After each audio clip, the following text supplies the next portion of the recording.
Well, hello and welcome. I am Chris. I'm Carolyn. And we're the Clows. And you're tuning into On Cloud 9, Episode 1. Episode 1. How does it feel?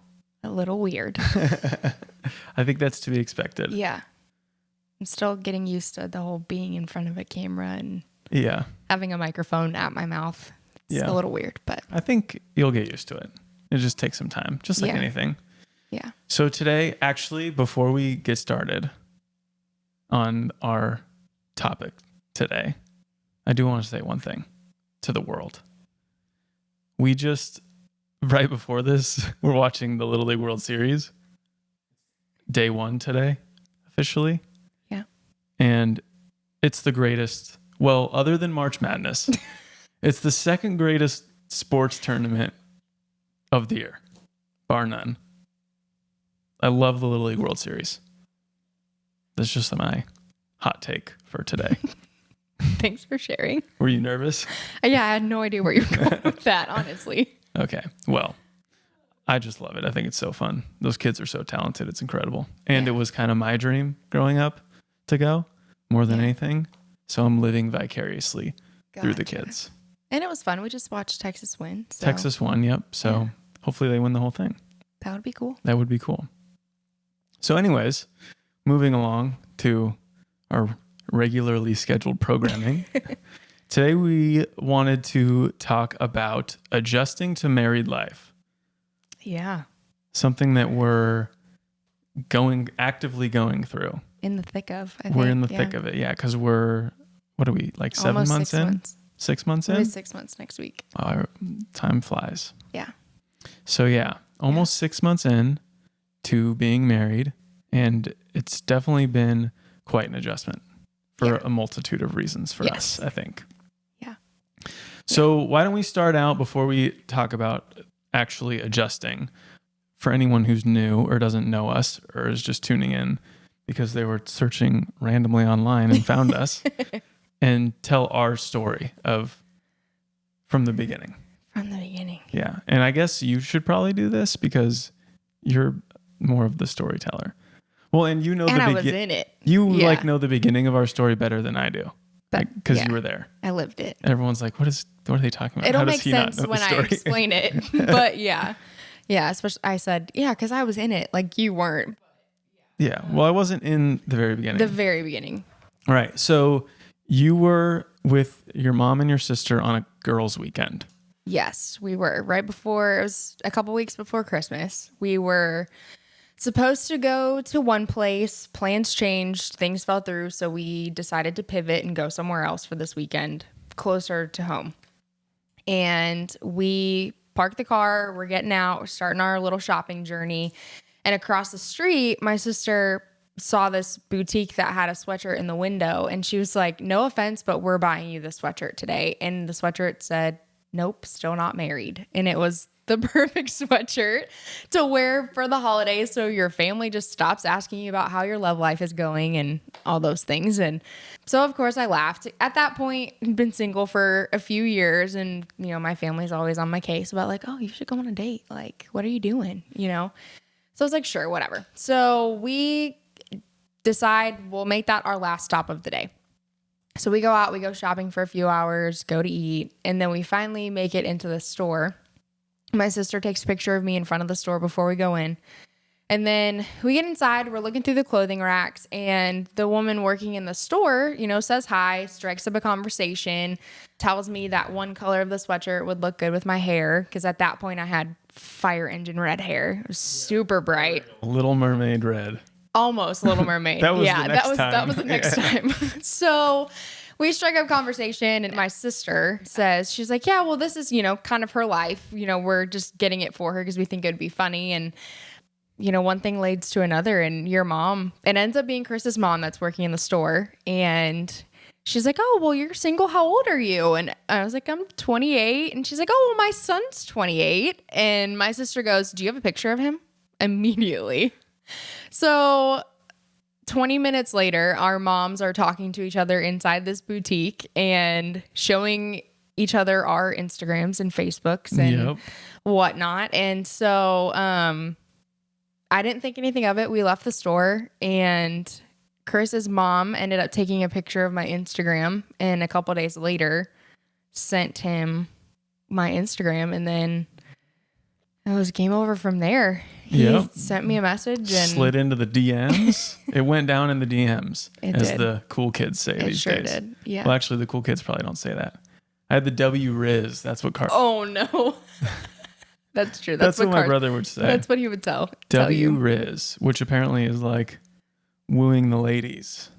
I guess Being so. good with wooing the ladies. Yeah. I don't know.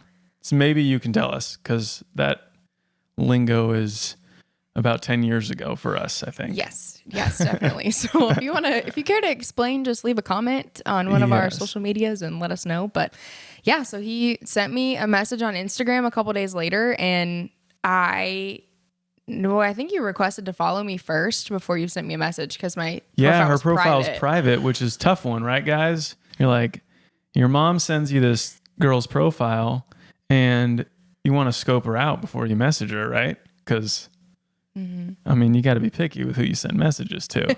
It's just the fact of the matter, right? But so you only get the little profile icon that's small, but you can't even click on it. No. So it's just this tiny little thing. So I got that follow request. Well, because I don't even think you can send a message if you're private. No. Yeah. So you had to accept that first. Yeah. So you sent me a friend request, and it was in the morning, right when I woke up to go to work. And I looked at my phone and I was like, is this who I think it is? I was like, I'm pretty sure this is this lady's son. And so I accepted it, and I texted my sister and told her, and she's like, send him a message right now. And I was like, no, first of all, no. So I went about the work day, no communication happened. And then fast forward to my drive home from work, and I'm stuck at a train crossing, and my phone lights up, and I had a message from Chris, and I was like, oh, okay. Like, this is interesting. And I'm like, something's actually happening here. And just over a message. And sure enough, we hit it off. We started talking, and then we went on our first date a week later. And then the rest is history. And second date, like 3 days later. Yeah.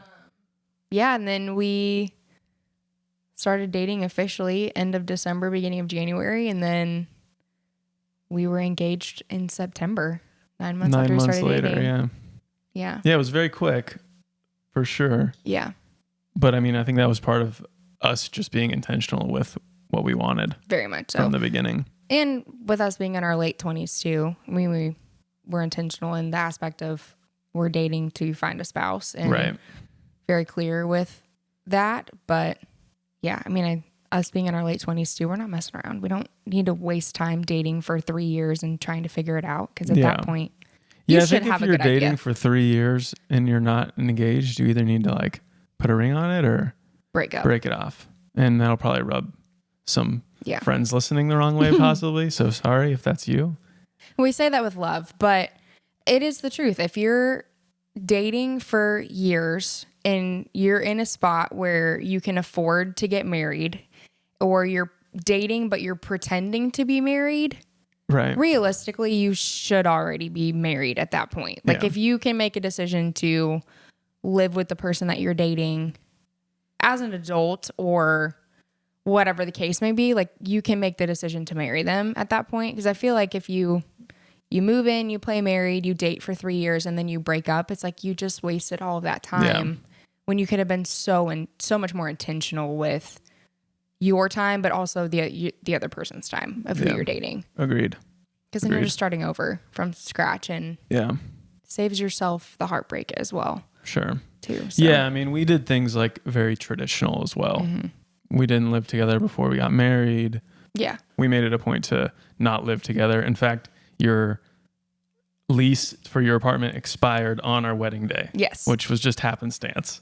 That was totally a God thing. Or a God thing. Which totally. The whole start of the relationship and all of that was definitely divine intervention, I think. And yeah. So we got engaged in September. We had our wedding date picked out before we got engaged.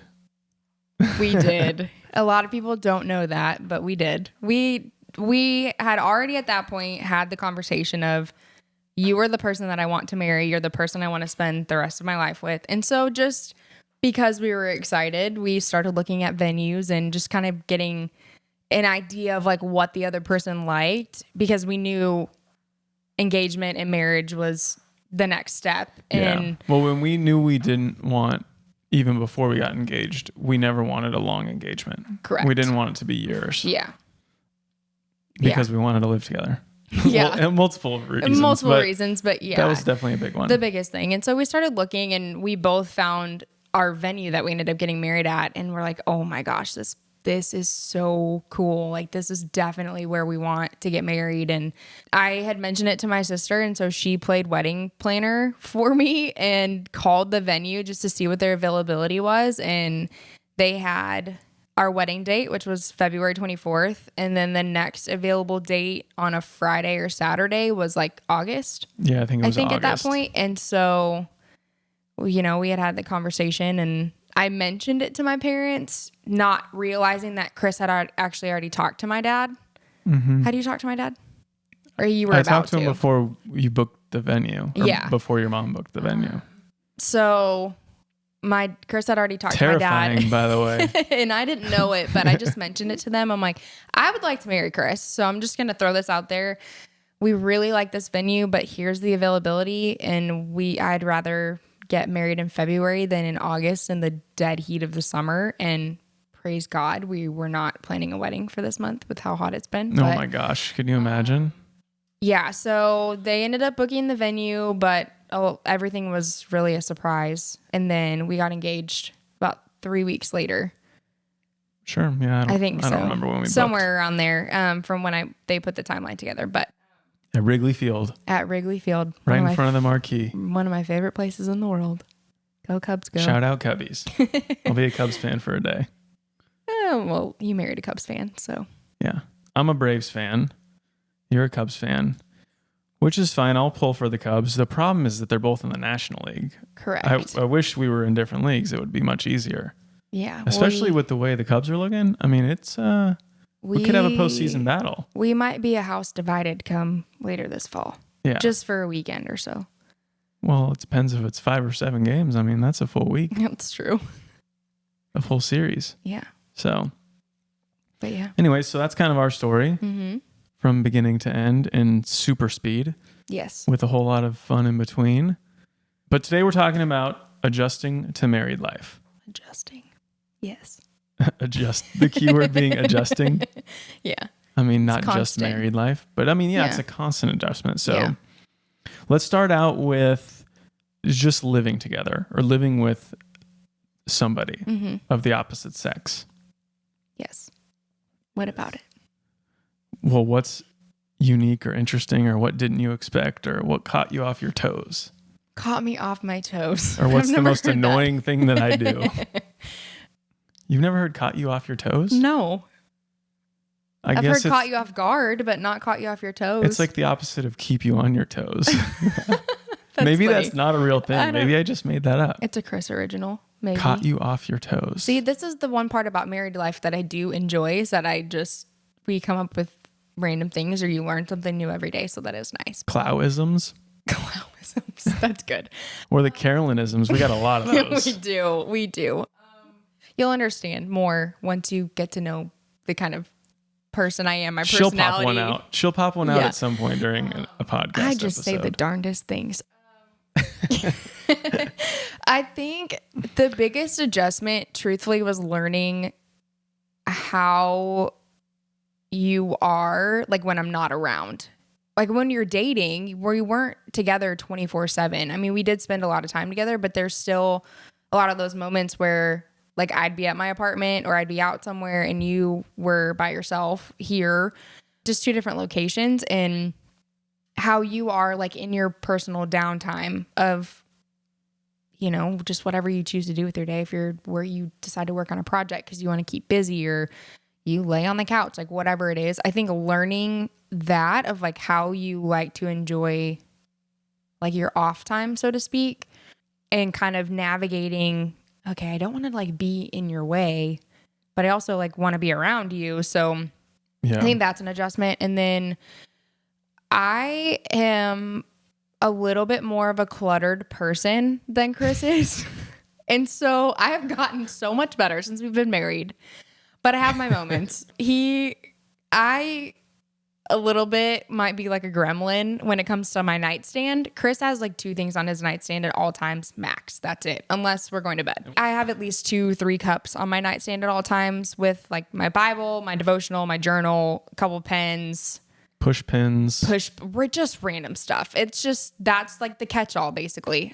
So that's your junk drawer. It's just not a drawer. No, it's just there for the whole world to see. So I think that's a little bit of a difference and an adjustment, is like constantly reminding myself Chris likes to be very organized and orderly, and that's how he functions, where I have to keep so many lists in people's lives and tasks and like deadlines and all this stuff together for work that when I come home, I don't want to think. So I don't want to have to worry about it. And my nightstand just happens to be the place that chaos forms, I guess is the best word for it. So yeah, adjusting to our different routines of cleanliness as far as clutter is concerned. Yeah, that's a good one. I think that one goes both ways, because as much as I want like everything to be clean and orderly, because that's like for me a de-stressor almost to not have all of that, I also don't want to like invade your, wow, my voice just cracked. Oh my gosh. Finally. Yes. I don't want to like invade your personal space or make you feel like, oh, you know, he had to clean that for me and now you feel guilty or anything like that. So it's just one of those things that, I mean, you learn to live with both ways, I think. Yeah. And I think it's been an advantage almost that you are much more of like an organized and orderly person as far as like how you keep your spaces, just because it does kind of force me to be like, okay, I know that means a lot to you, so let me make more of an effort to keep things a little bit organized. And now I'm also in that space too where there's so much chaos going in and through my brain all the time of like schedules and everything that I'm like, I just need everything to be calm. And so I think that's been a good push as well. But yeah, I think, what other adjustments would you say? Well, I mean, there's a lot. There's all sorts of things there's all sorts of advice that people give you when you're getting married, whether it's solicited or not. Yeah. And I mean, we appreciate obviously most of the advice that we get, I think. Mm-hmm. But yeah, so many little things. I think what comes to mind is, at least for us in the space that we're in, is the bathroom. So the bathroom's been an adjustment, and that has nothing to do with you being cluttered and me not, because the bathroom's usually pretty clean. Yeah. But we have a small bathroom. Yes. So we don't have like 2 vanities. A dual vanity? Yeah. What do they call that? A dual vanity. Yeah. Dual vanity. I don't know if you can hear this. We're a dog-friendly household, and Cooper is just slopping up water right now. So, sorry. Welcome to episode 1 of our podcast. Yeah. This is what happens when your podcast studio doubles as your office and living room. Yes. And your dog's room. So, yep. Man, he is going hard over there. He is thirsty. Like we never give him water. That's hilarious. It's Cooper. Yeah. Cooper things. All right, he's done. He's probably going to come lay over here now. You're going to see a tail. And we're just... Welcome to the real life. This is not a dog-friendly podcast, buddy. You lay down? Bud. And we're not... I'm glad that this is happening, though. Truthfully. Yeah, I mean, it's real not life, like... you know? I mean, yeah, we're like a real-life couple. We deal with real-life problems, like dogs walking into your podcast studio. So... Oh, yeah. Anyways, where were we? Bathroom. The bathroom, yes. So it's not a knock on you being cluttered or anything. It's just small. Mm-hmm. And we have like one sink, and it's, I mean, a relatively small bathroom. So there's just not a lot of room for 2 people to be, you know, it'd be fine if you're like an Airbnb or whatever and you share a bathroom. Oh, yeah. But it's definitely a stretch to use as a full, complete bathroom for 2 people. Yes. And naturally, women have a lot more products that they normally keep in the bathroom than men do. So navigating storage space alone, I think, has been an adjustment for sure. Like, okay, what can I throw away? What is a necessity? And what should we just find a drawer and just keep it in there until we Yeah. decide what to do with it. So Yeah. yeah. Yep. So I think that's a big one. And then also scheduling for two people. So, or I guess not being selfish with your scheduling and just having to navigate that I have somebody in my life now who's an equal piece of me and I need to respect their time or confirm with them, or confirm with you that we don't have anything going on. And it's not, some people will be up in arms about this. Like, you have to ask your wife for permission or if I want to go golf or something like that. Yeah. Like, what do you have to ask your wife for? And it's not that I'm asking permission. It's that one, I'm letting you know out of respect that this is what I'm going to be doing. And two, I am beholden to my calendar. If it's not on my calendar, it doesn't exist. Correct. So if I don't have it on my calendar and I'm like, oh yeah, I'm open that day, I have to ask you because you may have something that I didn't put on my calendar.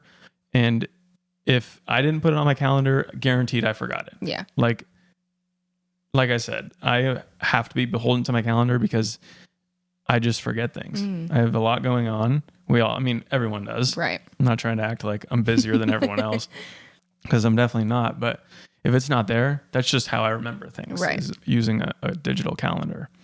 So just keeping that in mind when scheduling things like hanging out with the guys or going to the cigar shop or whatever it is, just double checking with your spouse to make sure that, we don't have anything else. Yeah. Any prior obligations. Yeah. And piggybacking on that, for at least in the way that we have set the foundation of our marriage up, where you made the comment, it's not asking for permission, it's just out of respect. Right.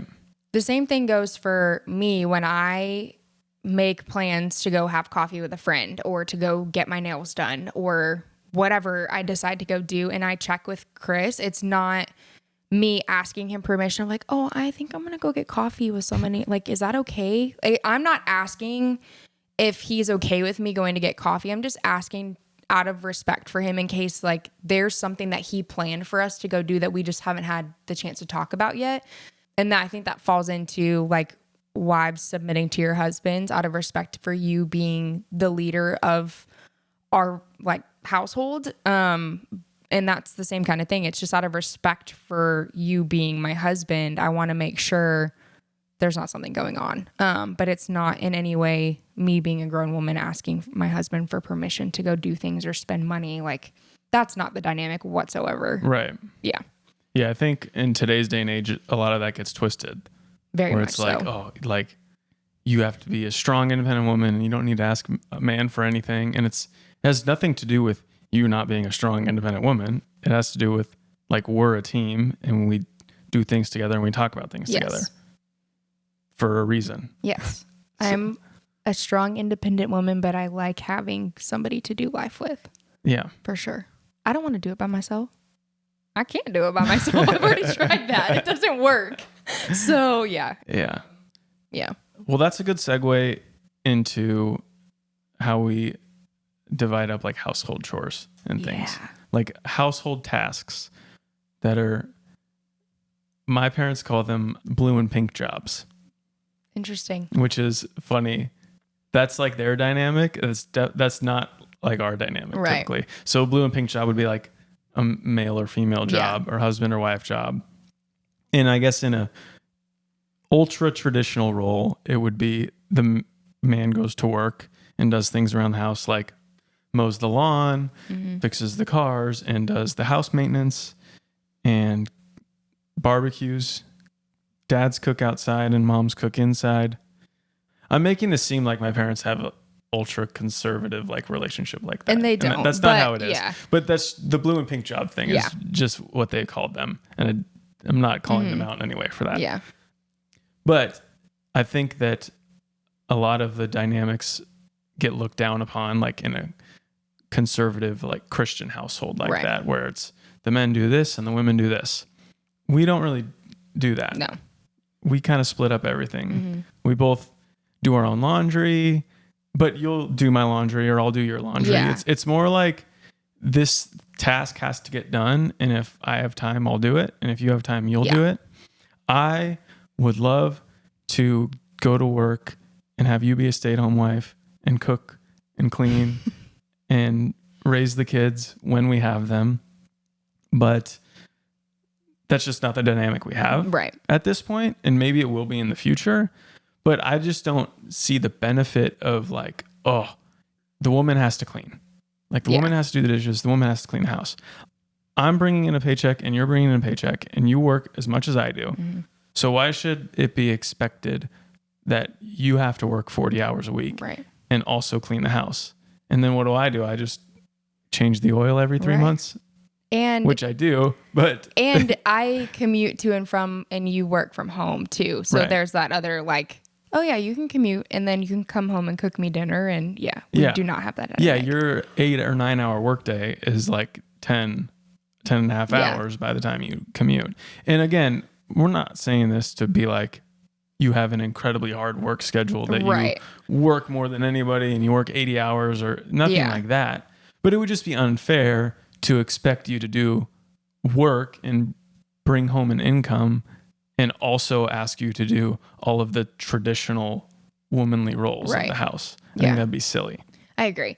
And that's not to say, like, if you are in a household where you and your spouse have made that decision and that's what you're going to do and those are the traditional roles you're going to take, by all means, I respect that. Like, that's, I mean, that's great. That's something that you made the decision together on. But our big thing, I think my parents as well kind of had the same dynamic as your parents where they decided, like, I think it was right around the time they got married, my dad would take care of everything on the outside of the house. My mom took care of everything on the inside. And you could see where, like, my dad would help out on the inside of the house. And I mean, he's phenomenal. He's a phenomenal word worker and he can build anything you ask him to. So he was constantly doing, home improvement projects and things like that. But you could tell as well, like when my sister and I were growing up and we weren't the best at helping with the dishes and, doing our own laundry and things where it would become a burden almost on my mom.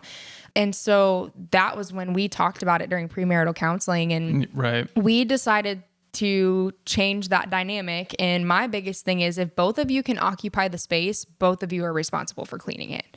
It's not just going to be on one person. You are sharing that space together, and it's just expected that if you're going to occupy the space and you're going to use the space, that you're also capable of cleaning it and keeping it tidy and things. And there are some things that naturally, like if I notice the floor needs to be vacuumed or something and you're working and I get home early, like I'll just vacuum the floor just because you notice that it needs to be done. Yeah, she'll do it right when I'm on a conference call. No, I will not. Right in the back.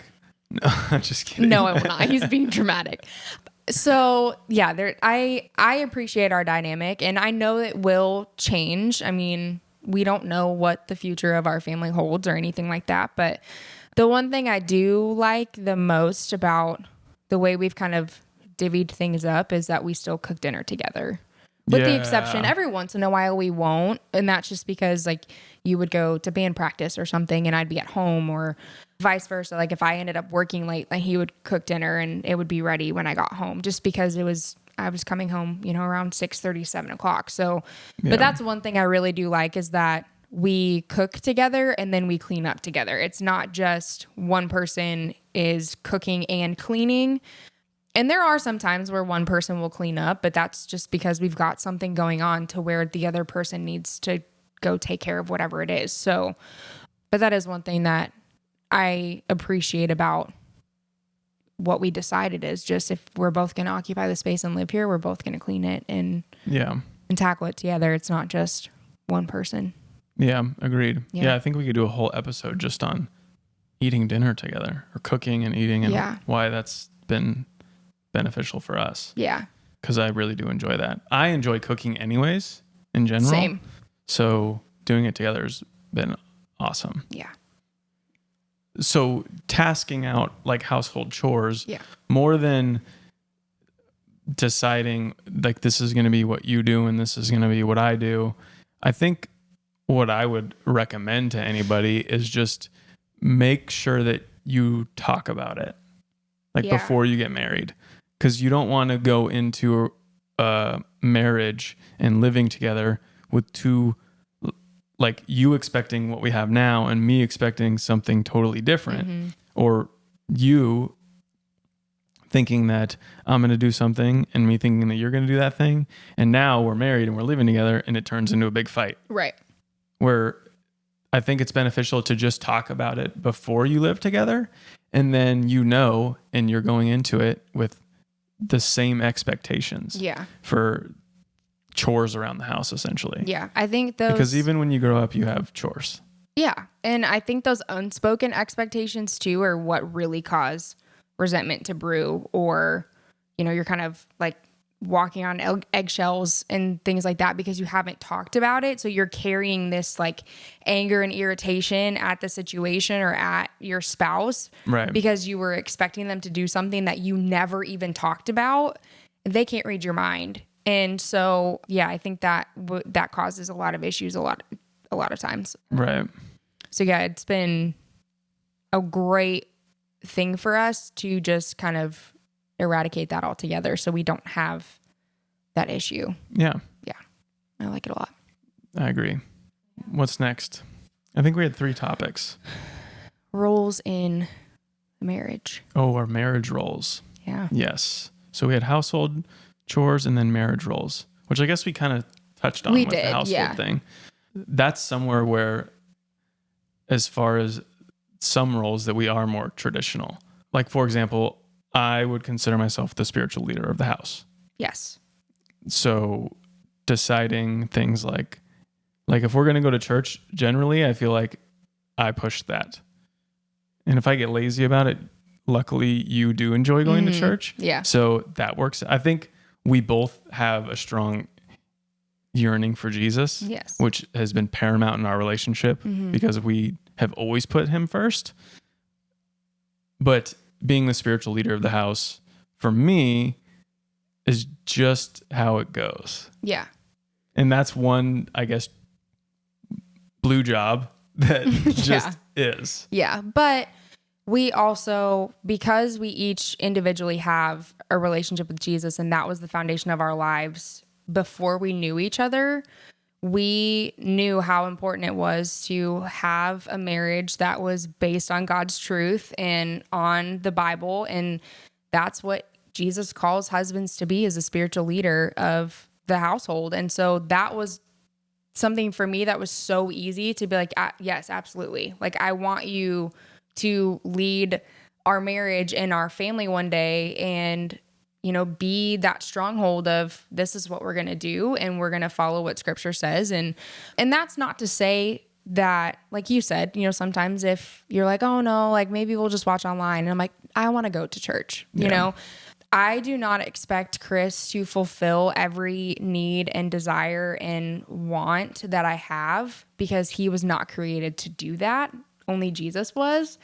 And that fulfillment can only be found in Jesus. And so I think it's important that you are the spiritual leader of our household, but because you are human, there's going to be times where you might be struggling a little bit with your faith or your relationship with God, and you're like, you might pull back a little bit. I'm like, no, we don't need to go to church this weekend. And then that becomes my role of stepping up and reminding you who you were created to be, and reminding you of what the real truth is versus what might be going on through your head. And then I just kind of help lead or guide you back as best as I can to that. Yeah. And he is called to do the same for me as my spouse. But yeah, definitely you are called, and you have done a great job of being the spiritual leader of our household. Well, thank you. Absolutely. Yeah. And I don't know even what there's a statistic out there, and I'm going to botch it, so I'm not going to say the actual number, but the numbers are staggering for households with kids where the dad goes to church, like the whole family goes. Yeah. Where if just the mom goes, the kids don't go as much. But if the dad goes, a significantly more amount of time, the kids go as well. Yeah. Which is huge. And so I just think it's really important as a follower of Christ and the man of the house to set that standard. Yeah, I agree. We're not going to be perfect at it all the time, but the standard is there and the foundation has been poured in that aspect. And so I think it's That's huge for us. Yeah. And even just for us, I mean, it took us a while to go to church together as a married couple. Because when we first got married, I do sound at the church. I do the soundboard in the back, and I was doing that at 2 different churches, once a month at each place, which is only 2 Sundays a month. But then occasionally one of them would need me an extra Sunday. So then you're 3 out of 4. And then it's almost exhausting. Yeah. And I mean, I love doing it, but you get to that 3rd Sunday or the 4th Sunday when you don't have to go to church. And you're like, oh, I'm just going to watch from home, and just be lazy. But that led to the first few months of our marriage. We only went to church like once or twice together. And even if you would come to one of my churches, I call them my churches, but we grew up very in the church, Christianity, but very differently too. I was very traditional Episcopalian, Lutheran. I was more predominantly non-denominational. Yeah. Yeah. So just different. Mm-hmm. Like I would call them like concert churches. Essentially, yeah. But I mean, it's not what they are, and that's giving it a bad rap. It's the broad description of it, but it's definitely just but a description. I grew up very much more like traditional, reading scripture and doing all the creeds together and communion every Sunday and kneeling at the rail. Just different. So it was important to me to, one, make sure we were going to church together, because we went through those first few months and I was like, this isn't working for me. Like, I want to worship with my wife. Mm-hmm. Like, I obviously we have our own individual relationships with God, but going to worship together was still very important to me. Yeah. And we weren't getting that. And so I decided to step away from what I was doing there so that we could find a church that we both enjoyed. So we could go together. Yeah. And that was important for me.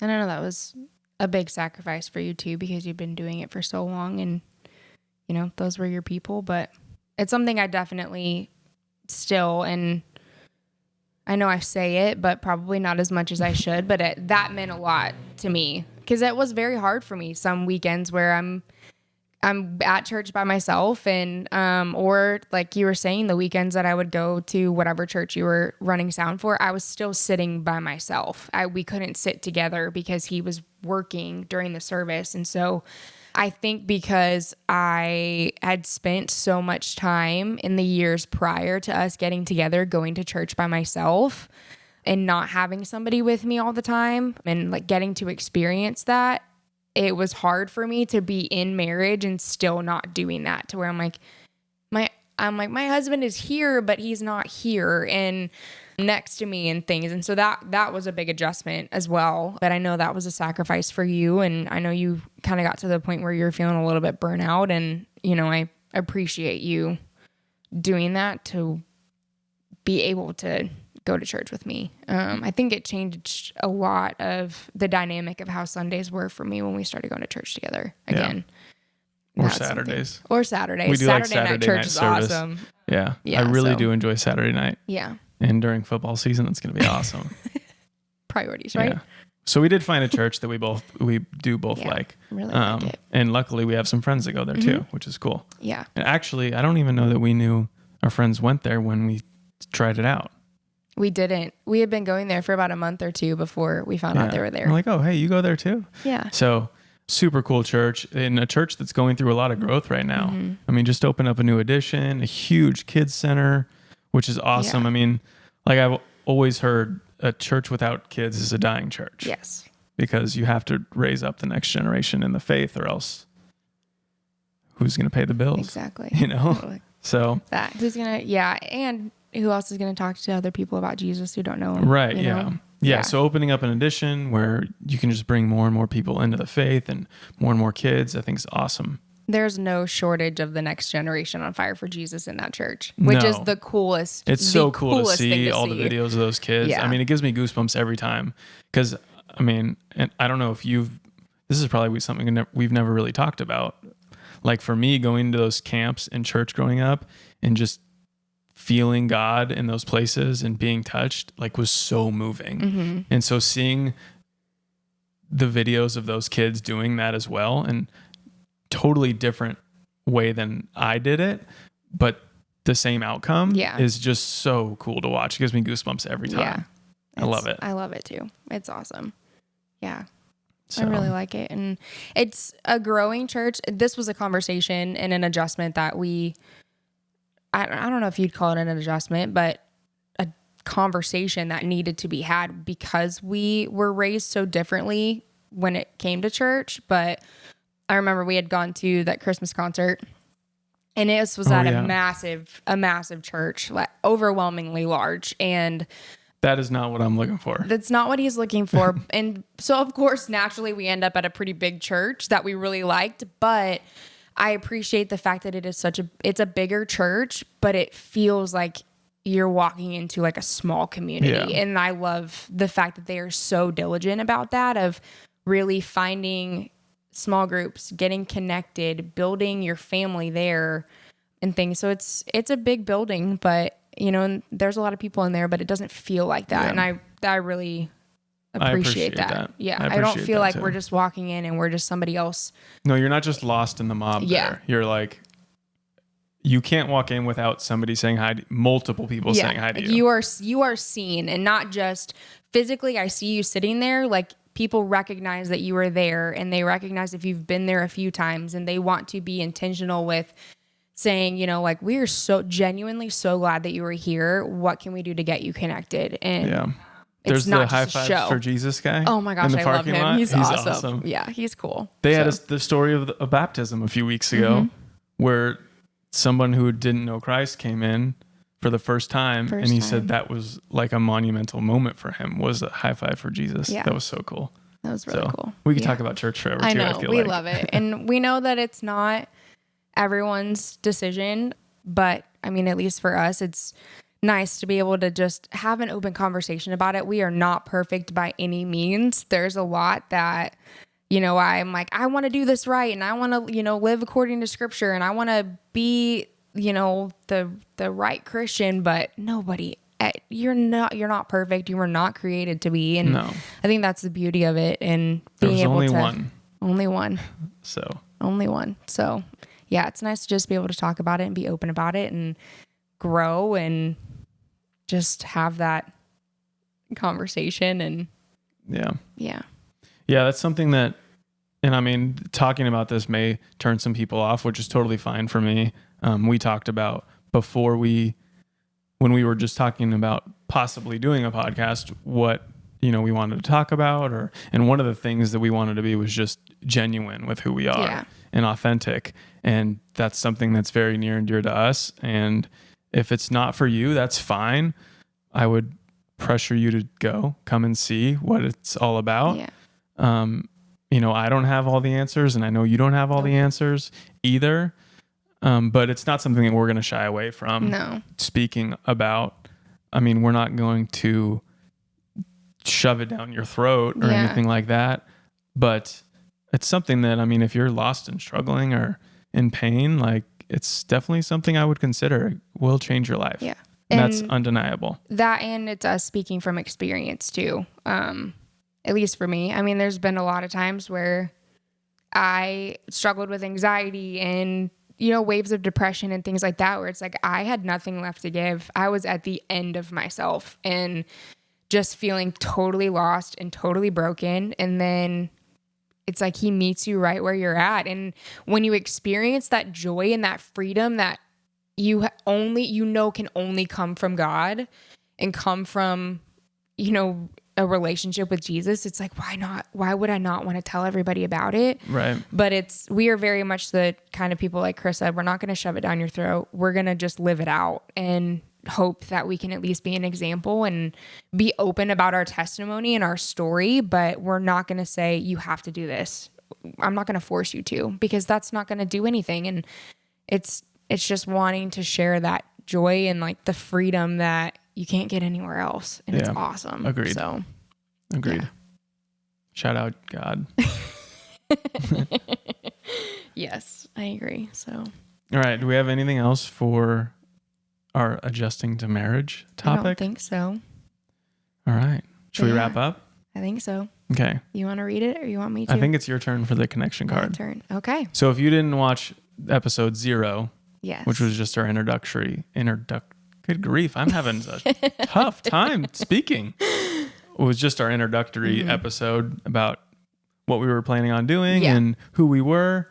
We have these connection cards that we do quite often, almost nightly, but we're running low. So we've slowed down doing them because we want to do one at the end of every episode. Yes. So. And we did, some of these cards can get kind of spicy. Yes. And so we made it a pact.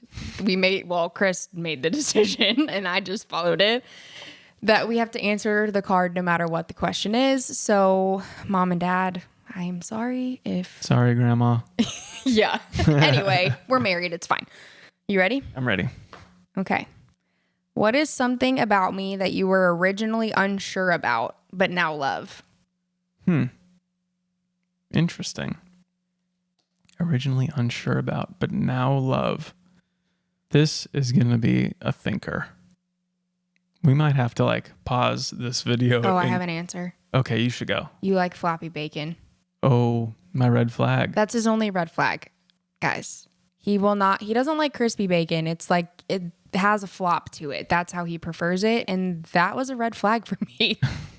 No, they're truthfully, That's all hilarious. jokes aside, that I don't think there was ever really anything big that I was like, that's a little concerning, a little unwavering. Yeah, can I see it? Yeah. What is something about me that you were originally unsure about, but now love? Okay, I have one. Okay. It's not deep. That's fine. But before I met you, I was we both had dogs, right? You had Cooper and I had Millie. And I think I'm a little bit more of a strict pet parent than you are. 100%. Maybe a lot more. A lot more. I let the dogs on the furniture because I like to snuggle with them. That's what my thing was going to be. I was never, and this is probably because it's just how I grew up, but pets were never allowed on the furniture. Yeah. And so I never had pets on the furniture. And your family is very much the opposite of that, which is not a problem. Now I've grown to love it. Yes, you have. Which is perfect because now it literally says, but now love. Yeah. So I've grown to love it. I haven't grown to love the hair on the couch yet. That's true. That is the only downside. Yeah. But I think that's what mine would be, is pets on the couch. Yeah. So. Yeah, truthfully, I mean, I know I said superficial answer was the bacon, but there really wasn't something that I'm like, okay, I don't like that. Yeah. We didn't really have, I mean, we talked early on in our relationship about red flags and again, we knew we were dating to marry. So we talked very early on about these are the things for me that are absolutely no-goes. Non-negotiable. Non-negotiable. Yeah. So if you have any of these characteristics or habits or whatever it may be, that, this isn't going to work for me. And we talked about that early on. And it was more of not just hey, let's get all your flaws out there, but just knowing why we were dating. It was just, hey, let's not waste any time. Right. I like you, you like me. If we have anything in our lives that's going to be or put an absolute end to this, let's just do it now and not 6 months from now. Right. So, yeah, I can't. Honestly, it probably sounds cliche. Maybe this is a newlywed thing. Maybe 2 years from now, I'll be like, you had that thing. Probably. Probably. All the people that have been married for more than 5 years watching are like, just wait. Yeah. Which is fine. Yeah. And then I have another answer to the question. Exactly. So I think yours actually might have been that you were much more of a strict pet parent. Because I'm like, oh, it's fine. Yeah. They can have extra treats. It's okay. Let them be. It's fine. Yeah. It's fine. Yeah. So. All right. Well, that's all we got today. Yeah. So thanks for tuning in. If you made it this far, gosh dang it, I did it again. I'm realizing that I'm a hand talker. Yes, you are. I've never known that about myself. No one's ever told me. But when you have a giant boom stand in front of you, you kind of notice. Yeah. But anyways, thank you if you've made it this far for listening. We would really appreciate it if you're listening on Spotify or iTunes or YouTube, if you could leave a review on Spotify, even if it's bad. If you didn't like it, give us some criticism. That would be awesome. Constructive Constructive criticism. or not, or just be really mean.